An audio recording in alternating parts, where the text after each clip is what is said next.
El extraño. Infeliz es aquel a quien sus recuerdos infantiles solo traen miedo y tristeza. Desgraciado aquel que vuelve la mirada hacia horas solitarias en vastos y lúgubres recintos de cortinados marrones y alucinantes hileras de antiguos volúmenes, o hacia pavorosas vigilias a la sombra de árboles descomunales y grotescos, cargados de enredaderas que agitan silenciosamente en las alturas sus ramas retorcidas. Tal es lo que los dioses me destinaron, a mí, el aturdido, el frustrado, el estéril, el arruinado. Sin embargo, me siento extrañamente satisfecho y me aferro con desesperación a esos recuerdos marchitos, cada vez que mi mente amenaza con ir más allá, hacia el otro lado. No sé dónde nací, salvo que el castillo era infinitamente horrible, lleno de pasadizos oscuros y con altos cielos rasos donde la mirada solo hallaba telarañas y sombras. Las piedras de los agrietados corredores estaban siempre odiosamente húmedas y por doquier se percibía un olor maldito, como de pilas de cadáveres de generaciones muertas. Jamás había luz, por lo que solía encender velas y quedarme mirándolas fijamente en busca de alivio. Tampoco afuera brillaba el sol, ya que esas terribles arboledas se elevaban por encima de la torre más alta. Una sola. Una torre negra sobrepasaba el ramaje y salía al cielo abierto y desconocido. Pero estaba casi en ruinas y solo se podía ascender a ella por un escarpado muro poco menos que imposible de escalar. Debo haber vivido años en ese lugar, pero no puedo medir el tiempo. Seres vivos debieron haber atendido a mis necesidades. Sin embargo, no puedo rememorar a persona alguna excepto yo mismo, ni ninguna cosa viviente salvo ratas, murciélagos y arañas. Silenciosos todos. Supongo que quien quiera que me haya cuidado debió haber sido asombrosamente viejo, puesto que mi primera representación mental de una persona viva fue la de algo semejante a mí, pero retorcido, marchito y deteriorado como el castillo. Para mí no tenían nada de grotesco los huesos y los esqueletos esparcidos por las criptas de piedras cavadas en las profundidades de los cimientos. En mi fantasía asociaba estas cosas con hechos cotidianos y los hallaba más reales que las figuras en colores de seres vivos que veía en muchos libros mohosos. En esos libros aprendí todo lo que sé. Maestro alguno me urgió o me guió y no recuerdo haber escuchado en todos esos años voces humanas, ni siquiera la mía, ya que si bien había leído acerca de la palabra hablada, nunca se me ocurrió hablar en voz alta. Mi aspecto era asimismo una cuestión ajena a mi mente, ya que no había espejos en el castillo y me limitaba, por instinto, a verme como un semejante de las figuras juveniles que veía dibujadas o pintadas en los libros. Tenía conciencia de la juventud a causa de lo poco que recordaba. Afuera, tendido en el pútrido foso, bajo los árboles tenebrosos y mudos, solía pasarme horas enteras, soñando lo que había leído en los libros. Añoraba verme entre gentes alegres, en el mundo soleado, allende a la floresta interminable. Una vez traté de escapar del bosque, pero a medida que me alejaba del castillo, las sombras se hacían más densas y el aire más impregnado de crecientes temores. De modo que eché a correr frenéticamente por el camino andado, no fuera a extraviarme en un laberinto de lúgubre silencio.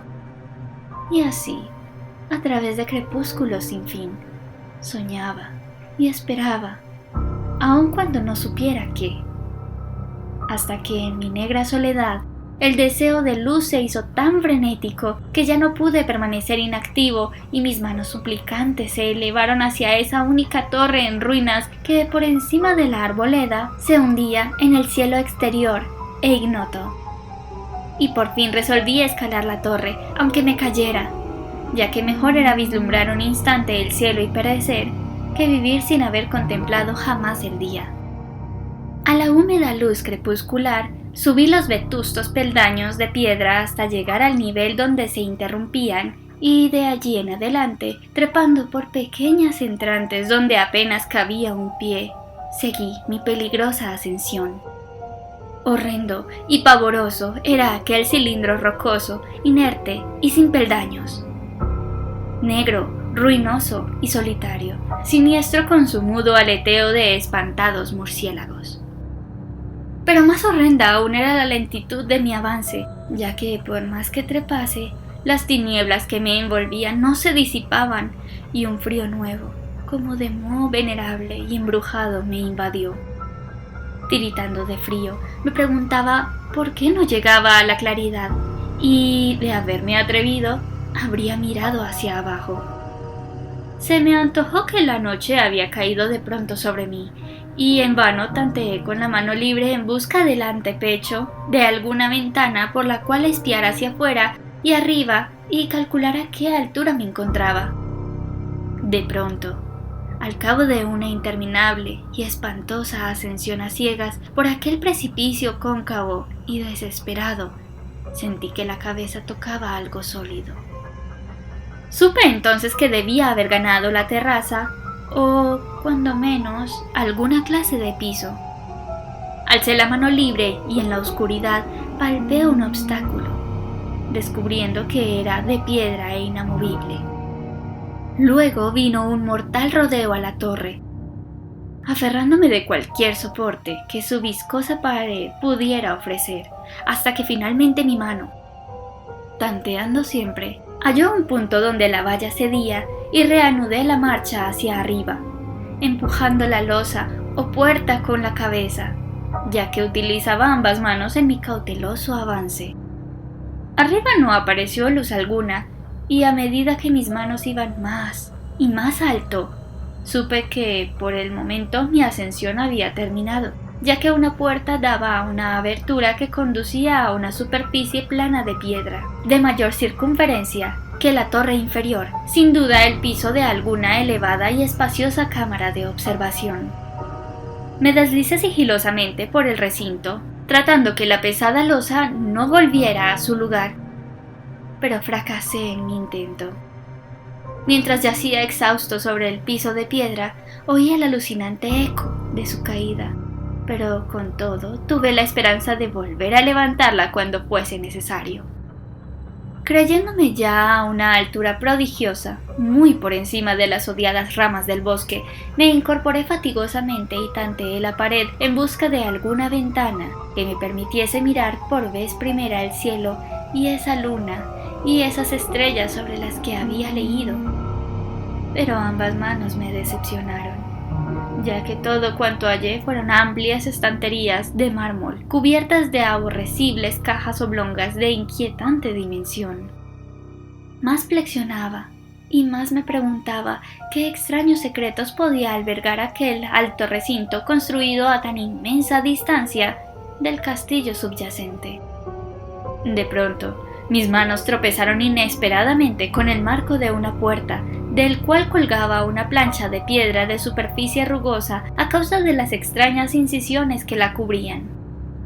La puerta estaba cerrada, pero haciendo un supremo esfuerzo superé todos los obstáculos y la abrí hacia adentro.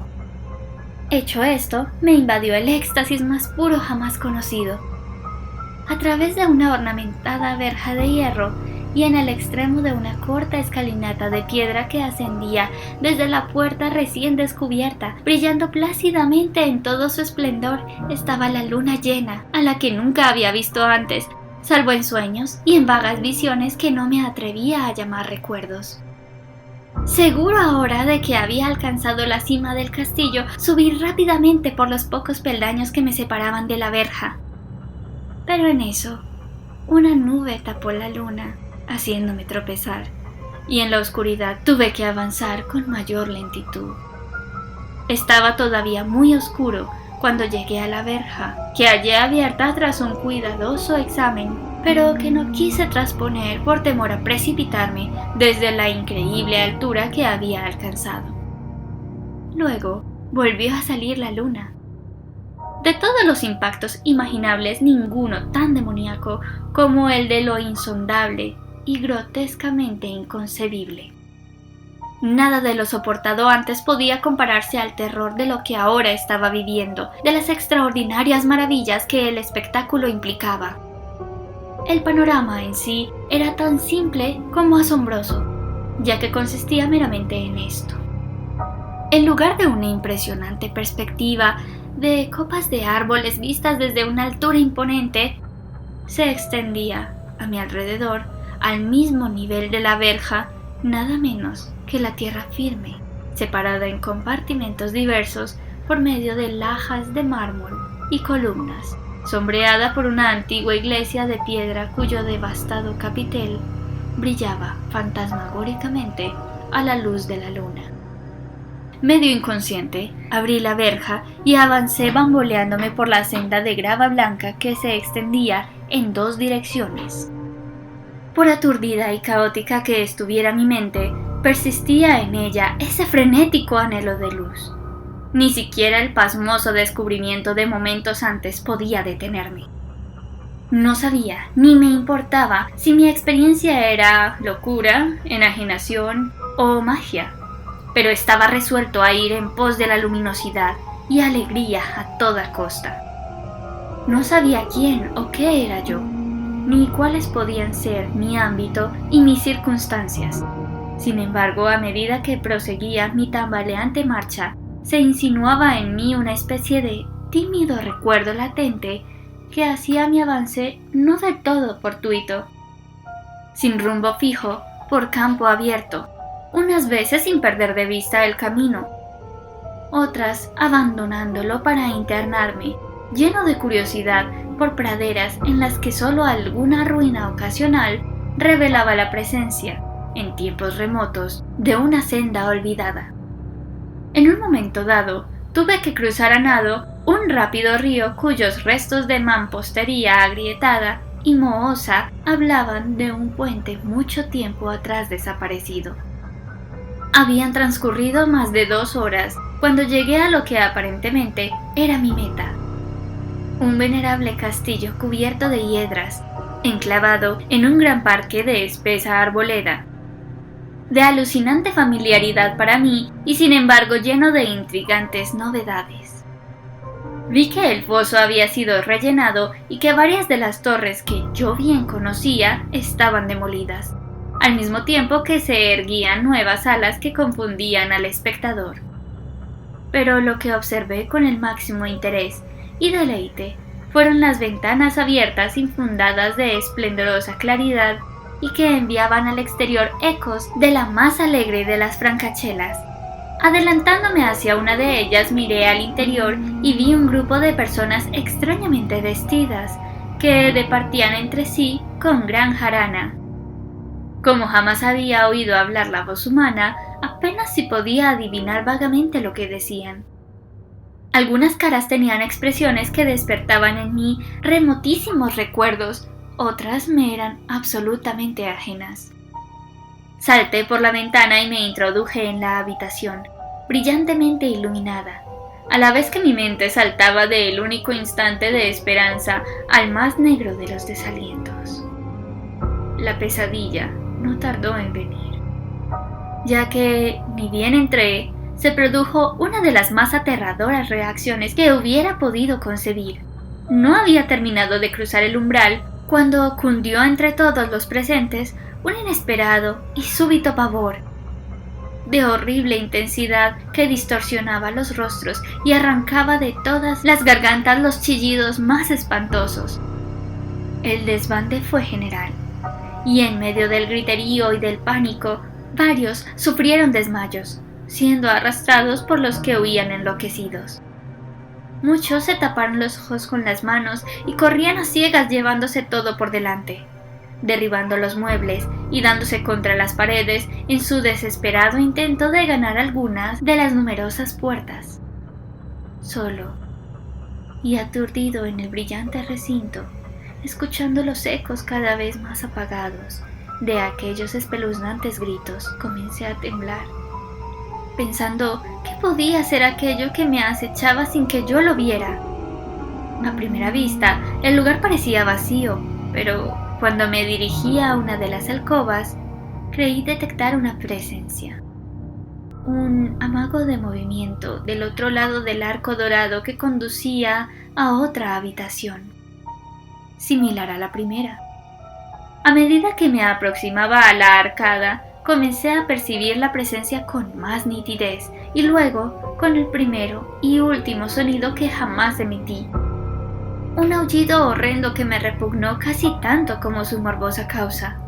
Contemplé en toda su horrible intensidad el inconcebible, indescriptible, inenarrable monstruo que, por obra de su mera aparición, había convertido una alegre reunión en una horda de delirantes fugitivos. No puedo siquiera decir aproximadamente a qué se parecía, pues era un compuesto de todo lo que es impuro, pavoroso, indeseado, anormal y detestable. Era una fantasmagórica sombra de podredumbre, decrepitud y desolación. La pútrida y viscosa imagen de lo dañino, la atroz desnudez de algo que la tierra misericordiosa debía ocultar por siempre jamás. Dios sabe que no era de este mundo, o al menos había dejado de serlo, y sin embargo, con enorme horror de mi parte pude ver sus rasgos carcomidos, con huesos que se entreveían, una repulsiva y lejana reminiscencia de formas humanas, y en sus enmohecidas y destrozadas ropas una indecible cualidad que me estremecía más aún. Estaba casi paralizado, pero no tanto como para no hacer un débil esfuerzo hacia la salvación. Un tropezón hacia atrás que no pudo romper el hechizo en que me tenía apresado el monstruo, sin voz y sin nombre. Mis ojos, embrujados por aquellos asqueantes ojos vítreos que los miraba fijamente, se negaban a cerrarse, si bien el terrible objeto, tras el primer impacto, se veía ahora más confuso. Traté de levantar la mano y disipar la visión, pero estaba tan anonadado que el brazo no respondió por entero a mi voluntad. Sin embargo, el intento fue suficiente como para alterar mi equilibrio y bamboleándome, di unos pasos hacia adelante para no caer. Al hacerlo, adquirí de pronto la angustiosa noción de la proximidad de la cosa, cuya inmunda respiración casi tenía la impresión de oír.